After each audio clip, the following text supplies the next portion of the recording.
Well, boxing fans, here we are, another year in the books. I can't believe it just flew by, right? I feel like just a moment ago, I was boarding a plane to fly to Denver to cover Rios Alvarado 3.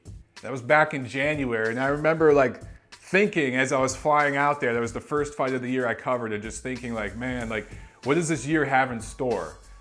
And it seemed like the year was so long ahead, and now here we are looking back already. But I wanted to give you my 2015 year-end boxing awards, 10 categories. We're gonna run right through them. So let's get started with Network of the Year. And for me, this is easy, this is simple, it's HBO. HBO boxing destroyed everybody. And you think about it, HBO should. They're the premier cable network in boxing. But we can go back not too long ago where I felt HBO was getting their butt kicked by Showtime. But over the last few years, HBO has made some really smart decisions. One of the best things they did was getting out of the Al Heyman business. They began working with virtually everybody. HBO Boxing works with every promoter out there that isn't Al Heyman, and they invested in some really good fighters. Terrence Crawford, Sergey Kovalev, Gennady Golovkin. This year they brought on Roman Chocolatito Gonzalez, so many other guys. Two big power brokers in the sport, Golden Boy Boxing, Top Rank. Just to give you guys a little bit of perspective, the highest rated fight that HBO Championship Boxing had in 2014 was the Chavez-Vera rematch. This year, HBO Boxing had 3 fights that outperformed that fight in terms of viewership. Cotto Gil, Klitschko Jennings, and Canelo Kirkland. It was a landmark year for HBO Boxing as well. They had their 1,000th fight, and that was the Bradley Vargas card here in Los Angeles. I was privileged enough to be there. It was a really special event just to be a part of that history. I think HBO Boxing has been on for over 40 years. This year they had some turnover in behind the camera with the front office stuff. And I thought they made the right moves, bringing on Peter Nelson. They kind of had a youth movement at HBO Boxing, and the guys that they replaced the old timers with are boxing people. So I just feel they're very well positioned to have an even better 2016 than they had in 2015. Promoter of the Year. Now for me, this is an easy one. There might be some challenge in different parts of the boxing, fandom community on this, but I think it's clearly Golden Boy Promotions. And again, kind of like HBO, you look at where Golden Boy Promotions was not too long ago, a lot of people were wondering, man, how are these guys gonna make it? How are they gonna compete? But they re-signed Canelo Alvarez. That was the real, blue chip stock, if you will. But this year in 2015, they really reestablished their commitment to putting on great fights. Even if their guys weren't favored in those fights. Another thing Golden Boy Promotions did was they started working with Top Rank again. And they've talked about it before, but instead of just talking the talk, they walked the walk this year. We got great fights like Matisse Provodnikov and many others. Just because Golden Boy made a commitment to working with other promoters, they put beefs aside, made the matchups that fans wanted, and the fans responded. Really great year from Golden Boy Promotions. And even though some of their guys lost this year, they're positioned for great fights next year. Who wouldn't want to see Canelo Lemieux in 2016? Comeback Fighter of the Year. In 2015, there were a few good candidates. You could make a case for Nonito Donaire. He came back from a bad knockout loss to Nicholas Walters last year, moved back down in weight, and got a couple of victories this year in some exciting fights. You could look at Andres Fanfara, the Polish fighter who upset Julio Cesar Chavez Jr. and went on to make a case for himself to have a rematch with Adonis Stevenson. But to me, the comeback fighter of the year was Timothy Desert Storm Bradley.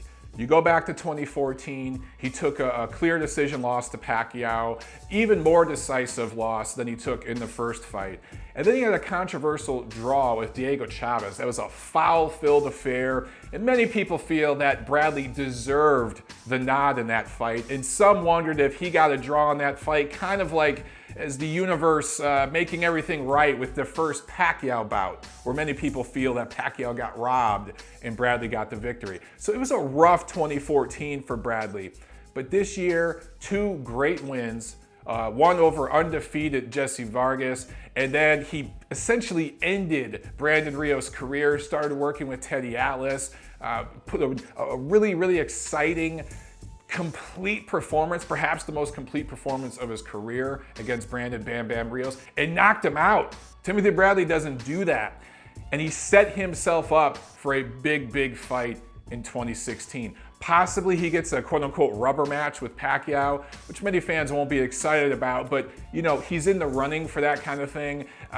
Even if he doesn't get a guy like Pacquiao, he could get one of these younger guys, one of these stars in the making. They've talked about a fight with Canelo Alvarez. I do not want to see that. Bradley is simply too small, but he's lined himself up for a big payday in 2016, and I think he's made it very, very clear. He's just solidified his case that he is going to be in the International Boxing Hall of Fame 5 years after he calls it quits and hangs up his gloves. Breakout Fighter of the Year. Again, plenty of candidates that we can look at. Lee Selby with his performance over Gradovich, grabbing a title. He's certainly a player in his division. James DeGale, another UK fighter. 2 solid performances over Durrell and Butte this year. He's solidified himself as one of the best in his division. Then we can go with somebody like Victor Postal, his upset victory over Lucas Matisse this year. Who wants to fight Victor Postal at 140 pounds? Nobody.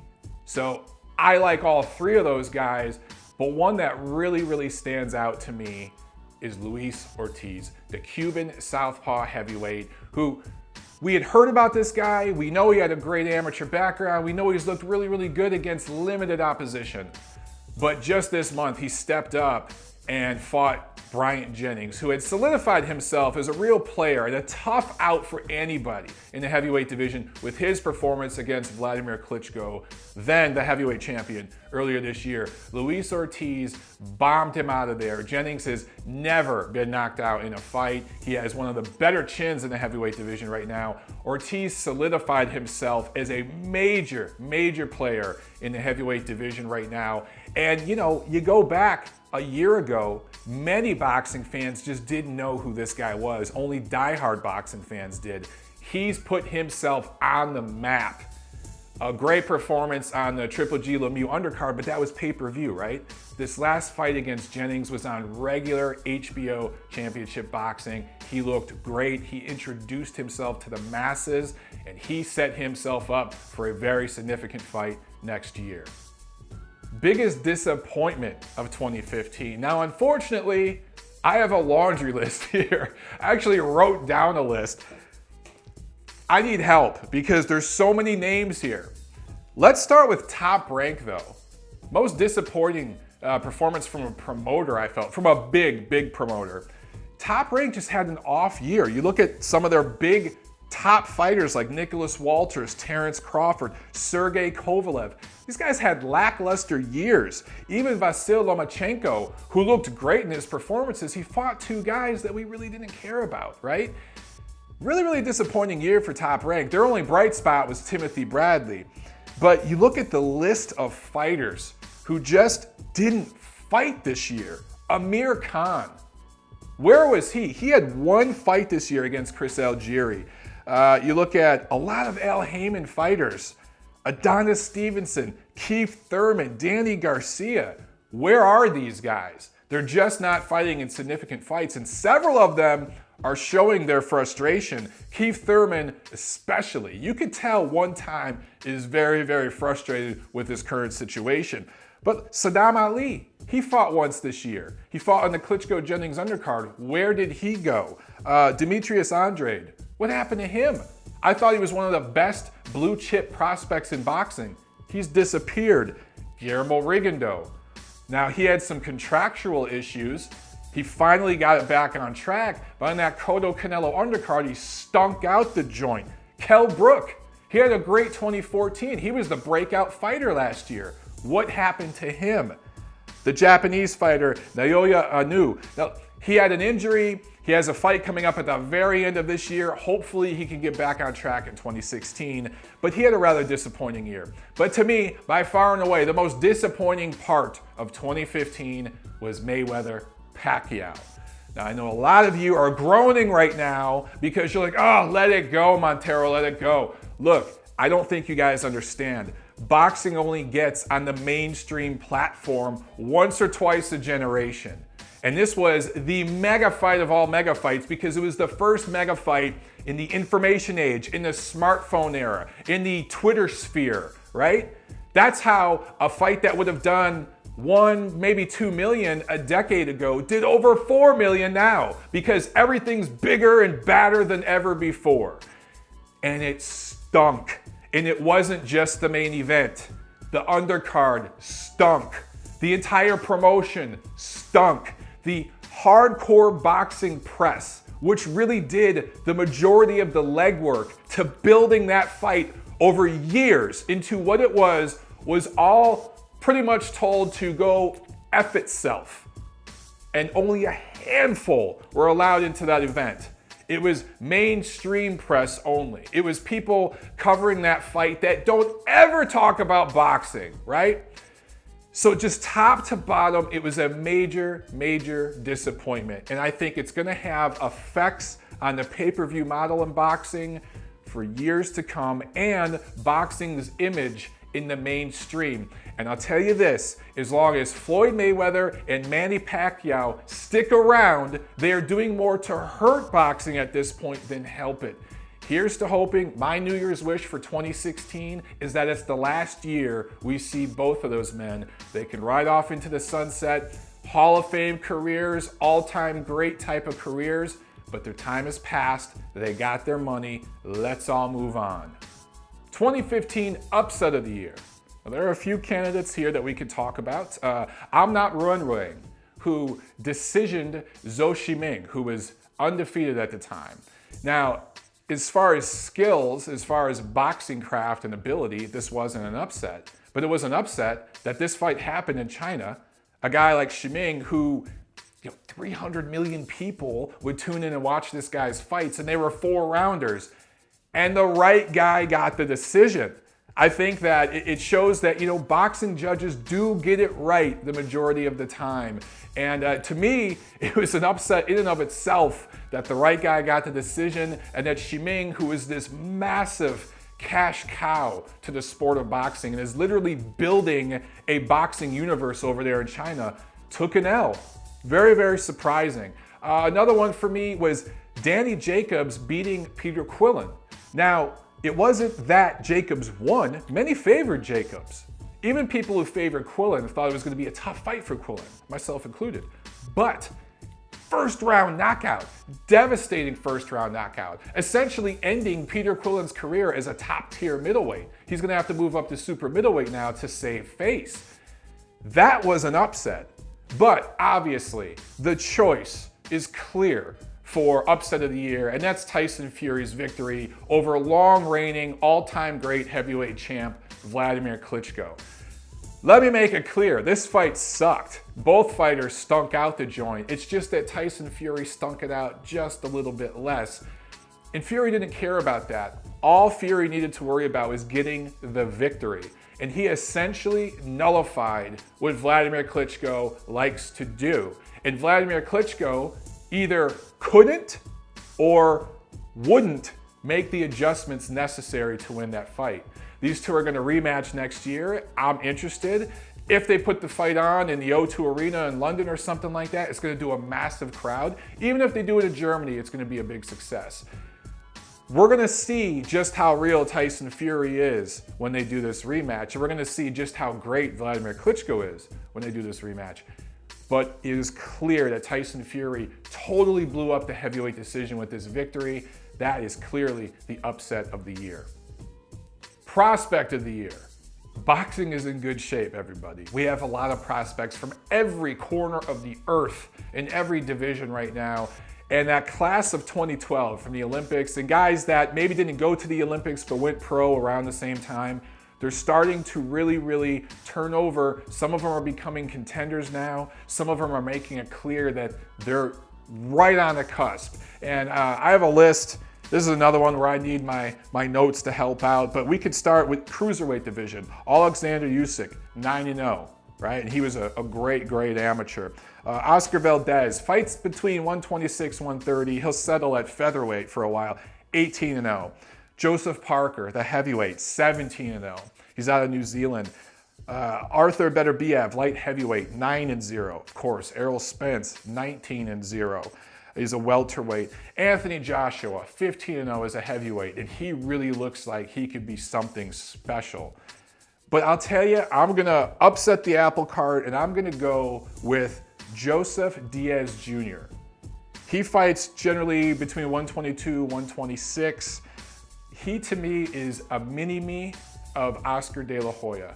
He has the right combination of looks, personality, comfort in front of the camera, amateur pedigree, and he's being built the right way as a prospect. When you compare him to Al Heyman's top guy, Errol Spence, they're both 19-0.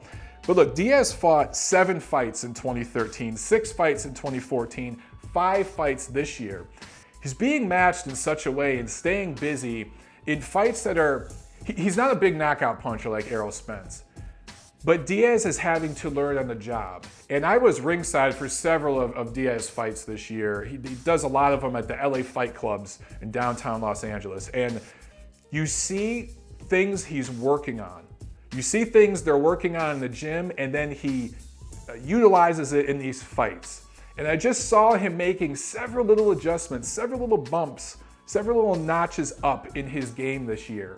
Expect him to fight only 3 or 4 times next year as he steps up the level of opposition again. My fear with Errol Spence is that he's just being spoon-fed cans. Although he did fight one quality fighter this year, Van der Deen, who actually gave him a bit of a push. I just don't know if Spence is getting to work on some of the things he's practicing in the gym in actual fights. And that's a problem with a lot of Al Heyman prospects. In terms of talent, raw talent, obviously Errol Spence is the top prospect right now. But in terms of the right positioning to challenge for a title, a significant real title over the next year or so, I think Jojo Diaz is a little bit closer. Therefore, he is my prospect of the year in 2015. Knockout of the year. Now, every year in boxing, we have a ton of candidates. That's why we love boxing. But to me, I ain't even gonna talk about the rest. The clear winner of this is Saul Canelo Alvarez, 3rd round destruction of James Kirkland. We've seen James Kirkland get hurt before. We've seen him knocked down, stopped before, but nothing like this. Why I really love this and chose it as knockout of the year is because of the platform it was on. Huge crowd there at the baseball stadium, huge rating on HBO.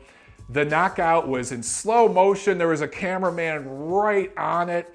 The craft of Canelo to feint low, come up high and finish it, and slip a shot, all while concussing his opponent. Kirkland's crash into the canvas. It was perfectly made for an Instagram or Twitter type of retweet thing. That meme, that shot, that GIF, that's what it is, GIF. I'm learning, guys, all these damn internet terms. That GIF of that knockout was going around the Twitter sphere and the Instagram sphere for weeks. It's clearly the knockout of the year. Fight of the year. Some really good fights this year, but to me there wasn't a clear runaway for this award. I thought Golovkin-Huck looked like the fight of the year, but not by a whole lot. It was a great fight. Golovkin coming back to score an 11th round knockout over the heavily favored Marco Huck. I thought that was the favorite until we saw Vargas Miura. And I was ringside for that fight at the Cotto Canelo undercard. We had all just been induced into a coma by Guillermo Rigondeaux. And this Mexican and this Japanese fighter got in there and just showed us what boxing is all about. The fight started out with Miura almost going down, almost being knocked out in the first round. He came back to drop Vargas. Not only that, but hurt him badly. Busted up his eye. That eye was swollen shut toward the end of the fight. At the end of the 8th round, it looked like Vargas might be on his way out. Again, he was stuck up against the ropes and getting teed off on by Miura. And Vargas just came out like a cannon, like he was shot out of a cannon in the 9th round. Badly hurt Miura, saw his chance, and capitalized on it. And what I loved about it is Miura got up from a bad knockdown, threw his hands up like I'm okay, kept trying to fight. Badly concussed, his legs were gone, but his heart was still beating. He was trying his hardest. His body just wouldn't respond. And the ref did the right thing and stopped the fight right there. But I thought this fight had elements of everything. It had craft, it had bravery, it had two-way action, it had a come from behind knockout to close it. It had everything. And my another 2016 New Year's wish is that these guys do a rematch next year, but not too soon. I think too often in these types of fights, the promoters rush the rematch. One that comes to mind just right now as I'm recording this is Corrales Castillo. They jumped to that rematch way too quickly. And there's plenty of others we can bring up, right? Let's let these guys heal. Even if we want to give them a tune-up fight, I don't even think that's necessary, but give them like literally 6 months to heal. Let's wait until late spring, early summer to do Vargas Miura 2. That is another 2016 New Year's wish for me. And here we are with the final category, the one that always gets the most controversy, my 2015 Fighter of the Year. No matter who I pick, the fans of that fighter are gonna love me. The fans of the fighters I don't pick are gonna hate me. It is what it is, it comes with the territory. In 2015, I just feel like there wasn't a clear runaway favorite for Fighter of the Year.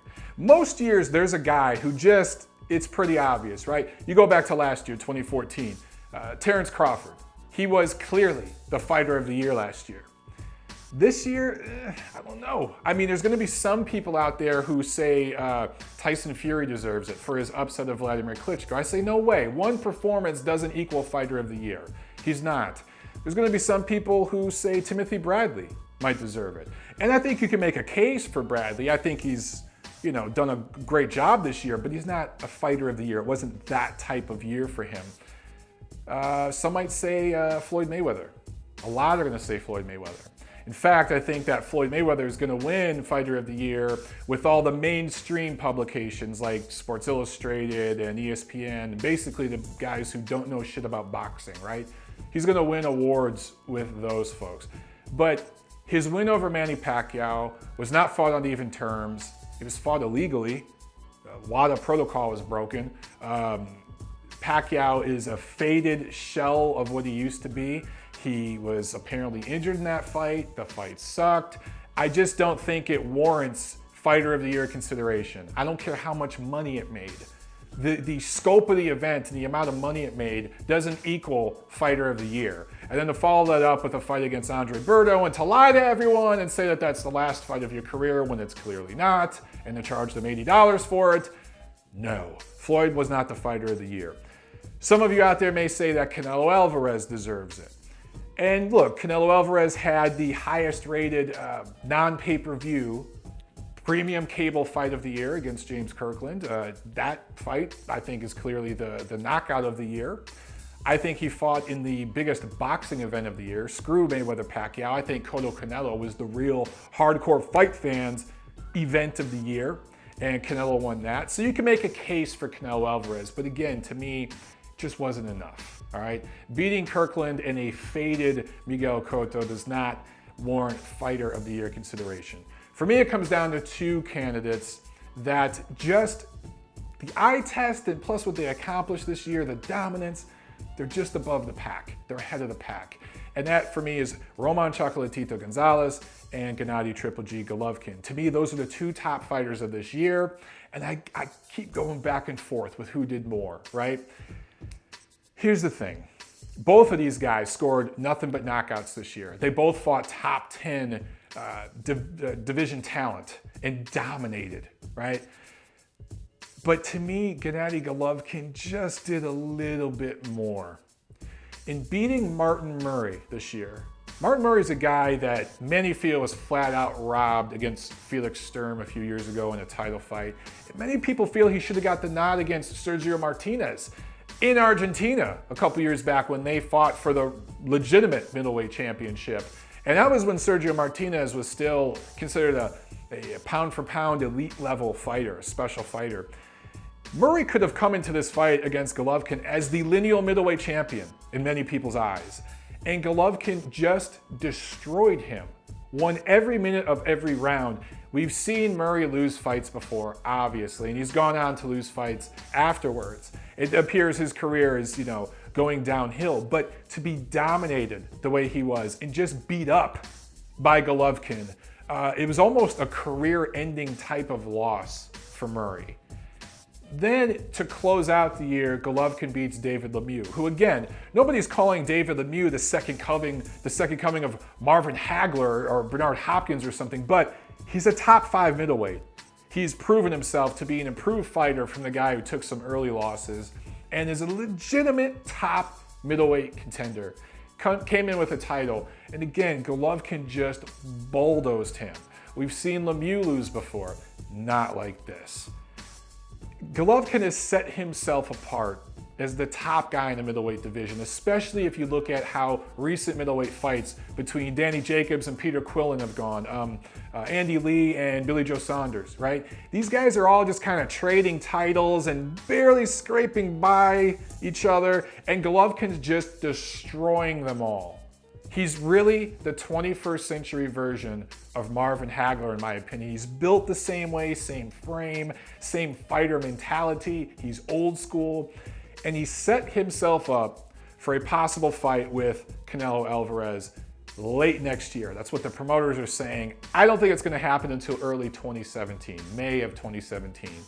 But when it finally does happen, it's going to be the biggest fight in boxing over the next few years, possibly over this next generation, the biggest fight in boxing. The winner of that fight will be considered the pound for pound best fighter in boxing, probably, and definitely the pound for pound biggest draw in boxing. And I just feel that this year, Golovkin did a little bit more than everybody else. He's my 2015 Fighter of the Year. But guys, let me know what you think. Comment below. Let's get this conversation or argument started. Thank you so much for all your support in 2015. I wish everyone out there a happy holidays, happy new year, and we'll talk next year.